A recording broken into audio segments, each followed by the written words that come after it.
Hi, I'm Cory. I'm part of the Coleg Gwent Student Union, and that's Katie, she's the president.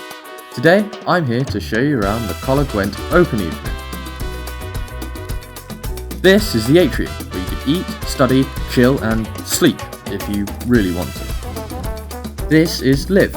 She's also part of the Student Union. In fact, she's the vice president, but today she's taking you on STEM tours. This is the performance space, for all you drama heads out there. And that's Laura, she's head of learning services. I really like her, and today she's giving a talk about life at Coleg Gwent. These two are part of the aerospace engineering department.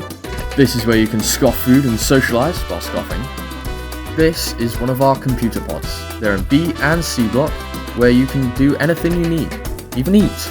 You can eat pretty much anywhere, just not the library. Never eat in the library. So that's Coleg Gwent. Hope you enjoyed and come to our next open evening.